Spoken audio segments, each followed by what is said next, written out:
We're deciding where to do our campaign plan with. We decided to do the Wheelhouse because we saw a great opportunity with all they had to offer and how close it was to campus. When we talked to them, we found out that the main problem was that the demographic of the customers was 50 to 70, and yeah, that's what it looks like on a Sunday at the Wheelhouse. So that's a huge problem if we want to get students to go there. Okay, so some of the research that we conducted, it's a little blurry when it's up there, but we did our client interview and talked with the Wheelhouse and what they wanted from the campaign. Also conducted a survey of Shippensburg University students, which is listed here, and conducted a situation analysis.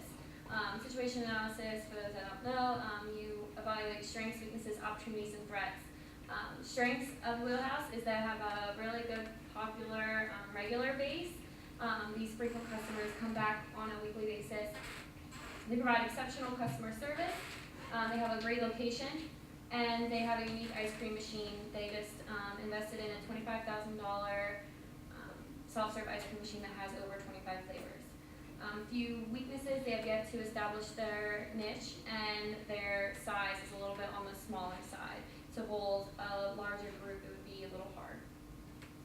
Opportunities: the ice cream investment, and to also broaden the customer base.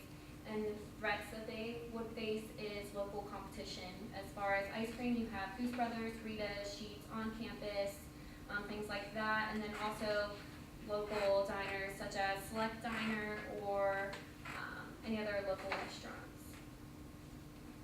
So the opportunity that we decided, so the market was just the Shippensburg community as a whole, but obviously we wanted to bring the average age down, so we targeted the younger audience for Shippensburg. Going along with that, potential customers were just university students with 6,000 plus students, just 500 feet away. It makes it super easy for Wheelhouse to lower that age demographic to a younger audience. And like we talked about, the investment, the new soft-serve ice cream machine, when Sheila and I talked to the owners, they were super excited about that. They had invested a lot of money into it, so they really wanted a positive turnaround with that. I've gone in a couple times and kind of asked them, how's it going? And so far they've had just like a steady outcome with it. They would like to be doing a little bit better with the ice cream, but again, there are a lot of flavors, and just with one soft serve ice cream machine, you can get flavors such as like strawberry cheesecake, and you can't get that anywhere else around here. So that's something that they were really excited for, because people will go there specifically for that. Okay, so the thing that we want to accomplish through this campaign is to overall broaden the demographic audience. We want to bring that 50 to 70 year demographic down significantly. To do that, attract college students. We'd like to see a 25% increase of students dining at the cafe by December 2015, the end of the school semester. We also want to promote the soft-serve ice cream machine and have a 20% increase by October of 2015. We realize that's a good time to end that kind of thing. It's the end of the summer season, kind of getting towards the beginning of winter where ice cream is not really going to be so popular. Really want to improve online presence and gain 100 likes on Facebook by November of 2015 and increase website traffic by 10% the same date. How plan to do that? One tactic is door-to-door marketing. Through that, placing flyers with specials. An example that we created was one with the $1 soft serve cone, placing them on doors of all local university housing. Bar townhouses, Creekside, Madison, Britton Court, things like that.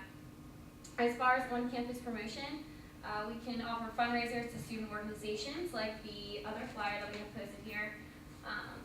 As far as doing, if 15% of the meal gets donated to PRSSA or the soccer team or whatever organization would take advantage. Also look into doing joint partnerships with the university to offer flex at the Wheelhouse Cafe. And then also offer a student discount with the proof of ID.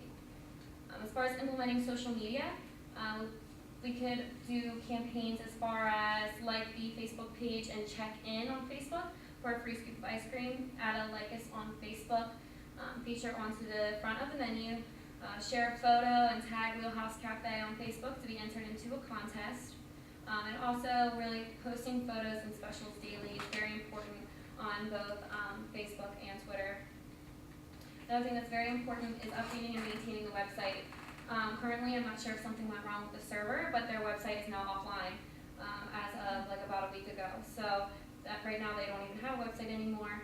But to bring back that website, include all of the new ice cream information that is not on there at this time, update photos and the About page, make the website more visually appealing and user-friendly, and linking social media posts back to the website, encouraging people to really view the website.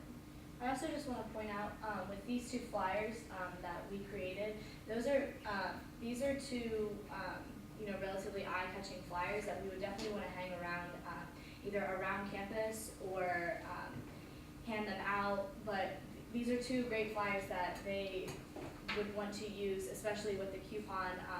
That's great to kind of target university students. College students love coupons or giveaways or anything like that. So we definitely wanted to hone in on those 2 flyers and figuring out turning meals into money. We talked about using Flex and things like that because college students don't have that much money, so we're definitely all about coupons or Flex. Okay, so we did the survey on SurveyMonkey, and we had 72 responses from university students for undergrad and graduate students. So our findings, students generally eat off campus a few times a week, meaning this gives them a great opportunity to possibly dine at Wheelhouse.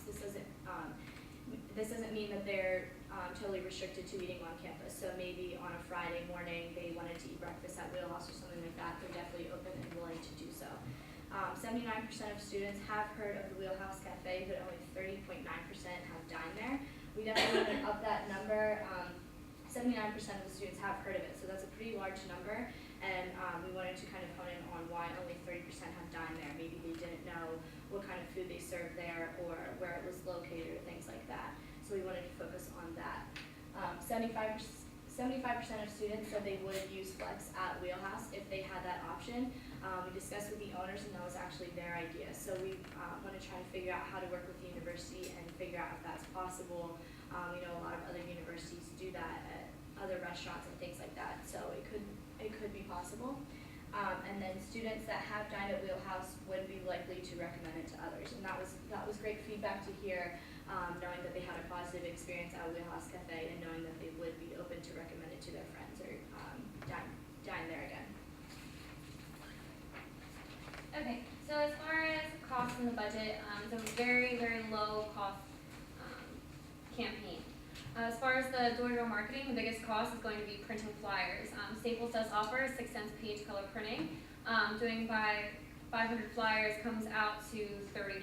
So that's very cheap, and it's just the biggest thing is time commitment. On-campus promotion discounts, we can't necessarily measure that at this time because we don't know how many people are going to use the discount, but that would be a factor that they would have to take in is it's going to be whatever you choose the discount to be, 10, 15% times by the number of people who use it is going to be a cost that you would have to take. Social media, free to use, again, that's just a time commitment cost. And I would also consider using a management tool such as Hootsuite or Buffer to really lower that time commitment that you have to do. You can set up scheduled posts so you don't have to be on Twitter every single day if you don't have the time, or if you don't have the time to be on Facebook, you can schedule that out, and that really